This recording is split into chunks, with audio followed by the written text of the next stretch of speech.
why learn all these tunes? Why spend all the time doing it? What is the draw of Irish music and pub sessions? Part of it goes back to, I think the year was 1935, which really wasn't a long time ago, when the Irish government, in collaboration with the church, obviously the RC Church, said, we've got to stop this dancing in people's houses and dancing down the road, because when people get themselves tippling, they go out and they do that. We don't want that. We want Christian moral whatevers. And so the government fell for it, and the government set up what was called the Dance Hall Act. You probably know a little bit. I have read a little bit about this, yeah. Well, I met some musicians who still write about it. You know, older musicians who say that really put the quietus on house dancing, and therefore we didn't have a lot of people to listen to our playing, and some of us had put away our instruments. Why just sit and play the fiddle for 2 hours? You enjoy it, but nobody else is enjoying it, and that used to be half the battle. You know? Are you saying that there's more professional hall acts that were playing, so people weren't going on the street, weren't going into people's houses as much, so those people didn't play as much because people were more flocking to the professional bands in the halls, or what? In a sense, yeah, because you probably know this too, that there were a number of dance halls that were being built then. And the church would say, okay, Father so-and-so, we need 100,000 or some amount, or 10,000 to build up a dance hall where we can supervise. You know, we'll have chaperones there, and no kissing, no I see. Filthy rock and roll stuff. You know, they'll play what we want them to play. But I don't know what the percentage, what the figures would be, but a lot of musicians said, oh, this is a chance for us to make a little money. Get your fiddle, let's go down, we'll just play reels and jigs all night. And if the clergy want to keep people from dancing, from doing hula dancing, they will, but they will dance to jigs and reels too. Oh, so the clergy didn't really want jigs and reels played in these concerts or these performances? Sorry, I must have misled you. Therefore, the thing that they were only concerned about is whether, especially teens and people in their 20s, were getting themselves drunk in these places. As they thought they might be. So not super concerned on the style of music, but just more the behaviors that were going on. Pretty much, yeah.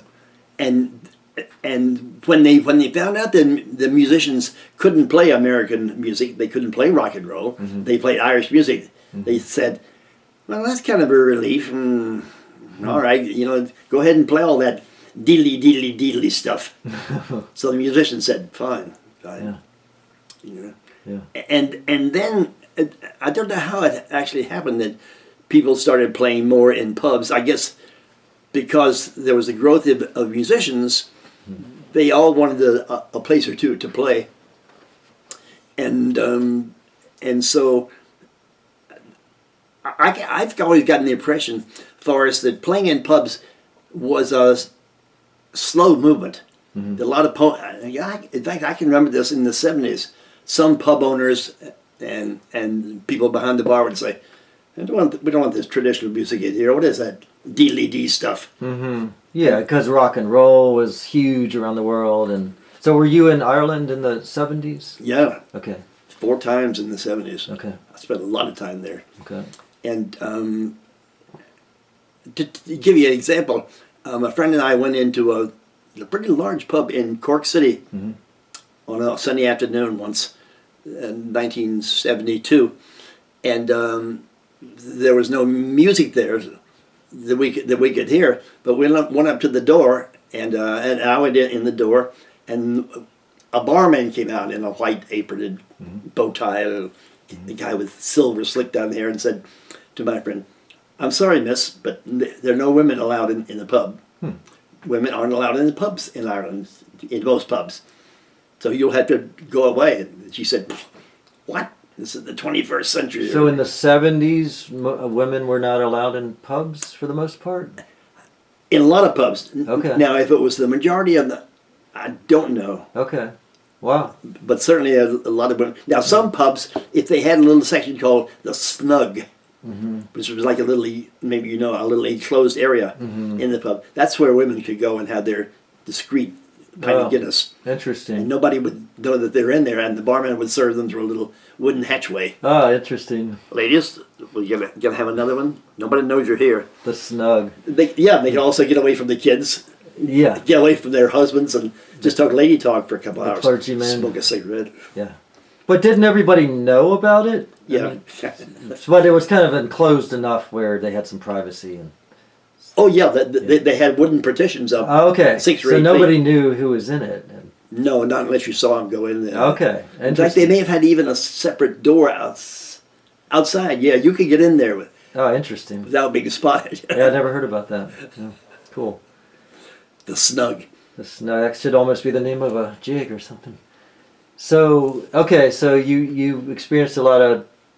So how did it move more from the dance halls to the pubs? Is that what you're talking about? I think, in a sense, the dance hall experience gave music. Say you and I had been playing together. Okay, you're the fiddler, I'll be the piper. Say we played together for 15 or 20 years. We're good friends, maybe we're even cousins. We know each other pretty well. Yeah. And somebody asked us if we would like to join a flute player in Harry Brogan's pub down the road. And you and I might say, well, yeah, how would that be different from playing at home? And you would say, well, we'll make £5 a piece. And the three of us would say, whoopee. And so we would do it, and then people might come up and say, here's a pound note. Can you play some reels so we can dance in the corner? We'd say, you're paying us to dance? I mean, you're paying us to play? Yeah. Holy Jesus. But what wouldn't they get paid if they were playing in the dance hall? I mean, probably more. But it was harder to get in. Maybe it was more exclusive to get in because they probably favored more professional, bigger groups, and not necessarily just what you're talking about. Me and my cousin wanted to go out and play. Well, I think maybe, I've never thought about it till right now, I think maybe the movement into the dance halls would be considered like the beginning of the Céilí band era. Because the Céilí bands, nowadays, you have to have 10 players in the group if you want to compete. And you always have a drummer, God help us all. Yeah. And you always have 2 or 3 banjos, and you produce a lot of volume. Yeah, and that was probably your full-time job, right? For players in Céilí bands?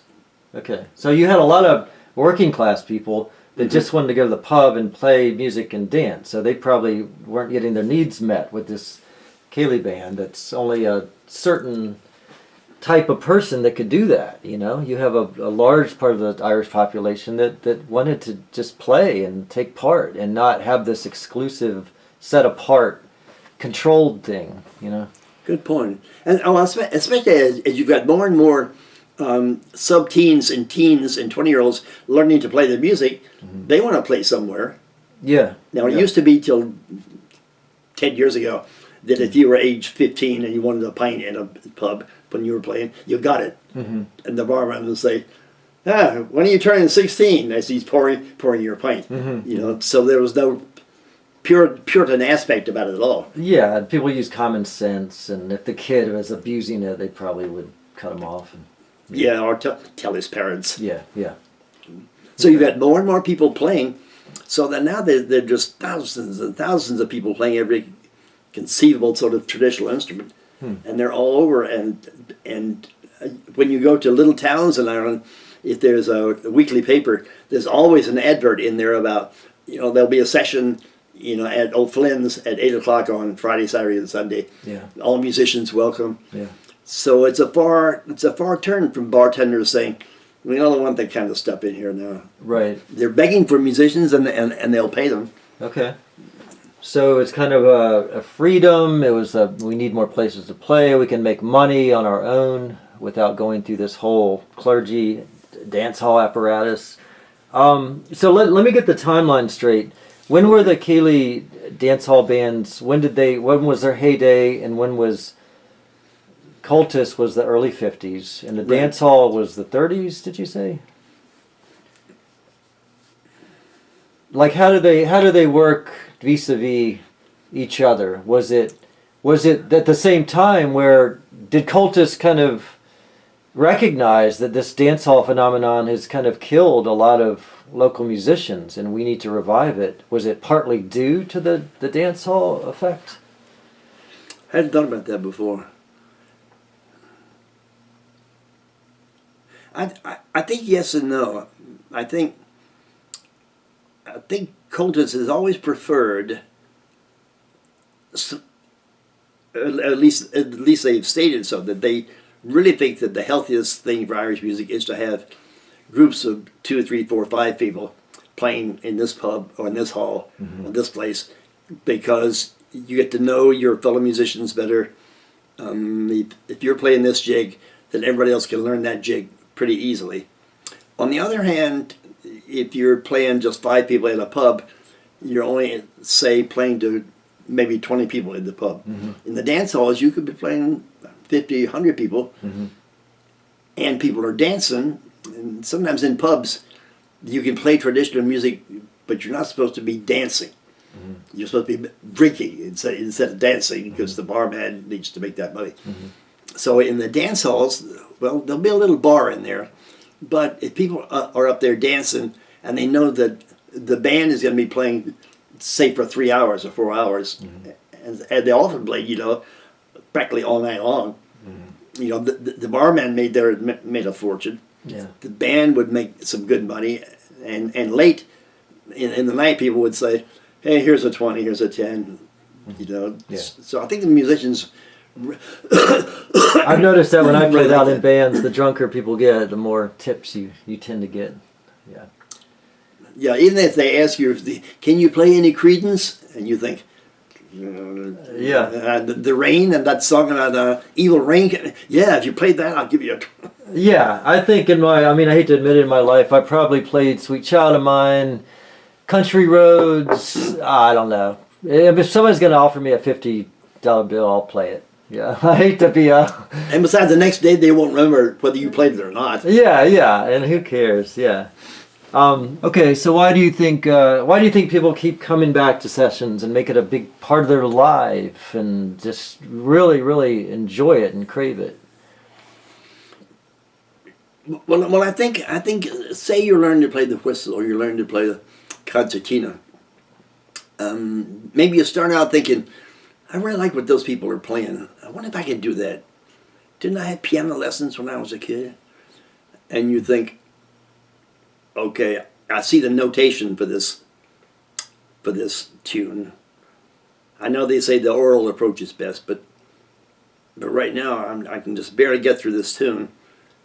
But now I know these 6 notes, da da da da da da da, next 6 notes, and so maybe you work up your first tune and you're really proud of it, and you take it somewhere and you feel a little queasy about getting the box out. But maybe somebody will encourage you after 2 or 3 times. You say, "Well, I'm just a beginner, but can you guys play The Frost Is All Over?" And they'll say, "She's gonna learn to," and so you get through it, and you think, God almighty, I got through it without making any mistakes that I heard. And everybody else is playing at your reduced speed, like a third the normal tempo. Yeah. And you're kind of glowing inside. You're being accepted by your group, whereas they didn't know your name before. Right. And so I think maybe there's a little incentive there to go home and learn tune number 2. Yeah. And after a while, that their ears, that their ears improve, so that eventually, if they stick at it and have enough encouragement, they'll start picking up tunes by ear. Right. And you know what a monster big step that is. Yeah, definitely. Yeah, I'm not quite there yet, but I'm close, at least at slow speeds. I've noticed that too. Like a lot of the sessions I've gone to, people talk. You play some and then you talk. And when you talk, you get to know people and you become friends. Yeah. So I think that's part. It's like because it's hard. Especially men. Men don't know what to talk about. We usually talk about the latest sports score. But we become awkward if we have to think of a subject to talk about with people we don't know that well. But it's such a hub. It's such a central thing that people can get to know people through. You play tunes. You know the same tunes. You play the tune. You grab a drink. You talk. So it's a very social it's that's why I chose to kind of look into Irish music and do these interviews, because it's a very unique social thing. I mean, yeah, maybe elaborate on that some more, and the friendships you've formed in your life, or why, I don't know, why you think it's advantageous to do this music, for joining this tribe, joining this group of people. Because I mean, I imagine it's a tight-knit community. They feel like there's no one like us doing this. And if you respect each other and like each other, that it gives you a sense of purpose and identity, I guess. Well, I'll give you two examples, Forrest, if I can keep my mind on them both. Number one, there are a number of people in Charlottesville who you would have seen on Tuesday night playing. Mm-hmm. Maybe Alex Davis on the fiddle and concertina. He wasn't there that night, but I've seen him. Okay. And other people like his friend Augie, who plays some fiddle, but mainly flute. He happened to not be there that night, but there was a concertina guy, kind of with light-colored hair, beard, glasses, and then Alex Caton was there, and then the flute player, I forget her name, but she's very popular in Brims and been there forever. Fiona, yeah. Well, now most of those people, at least 6 or 8 of them, if they don't go every summer, they usually go most summers up to the Catskills. Mm. That's a hike. Yeah. That's not around the block. What do they do up there? They go and spend the better part of a week in Irish Week in the Catskills, and they know a lot of the traditional players up there.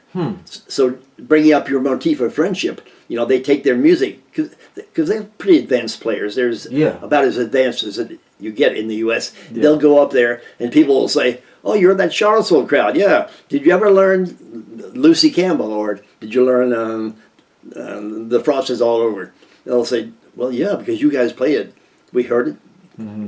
Augie recorded it, and we took it back home and learned it. Let's play it tonight." So all these folks from the south come up to north to the Catskills. Yeah. Or they might go. Well, if Dave went out back to Chicago, he would find out where Liz Carroll is fiddling, and he would go down and talk to her and get his guitar out. And so 1,000 miles away, he's welcome into the friendship circle. Yeah, and because the tune list is not, I mean, it is huge, but it doesn't have to be. Like there's a certain maybe 100 tunes that everybody knows. So you could always just play, the Silver Spear or the Maid Behind the Bar, or Geese in the Bog, and you're learning all these, aren't you? Yeah, At least on the title. I'm working on it. I'm working on fiddle now, although I have a little oversized fiddle. But I'm working on it. Yeah. I don't have all the smooth embellishments, but I'm working on it. Yeah, I have a big book of. I read a little bit too much. That's my problem. I should do it more by ear, but I don't want to get the wrong notes. Not that there's any one set way of doing anything, but I want to make sure I'm learning it right and not just use my ear and kind of not do it right. So I kind of tend to read, but then I need to divorce myself from reading at some point, and just a lot of times I just walk in the woods and play. So I walk my dog. I got a Springer Spaniel. She likes to walk all the time. So I'll just take a recorder or a fiddle and just play while I'm walking in the woods. But what was I going to say? What was my point? Oh, so in addition to the Catskills, Brim's Blue Ridge Irish Music School also goes to Ireland about every year, right? In fact, if they aren't over there now, I think they might be over there now. Yeah.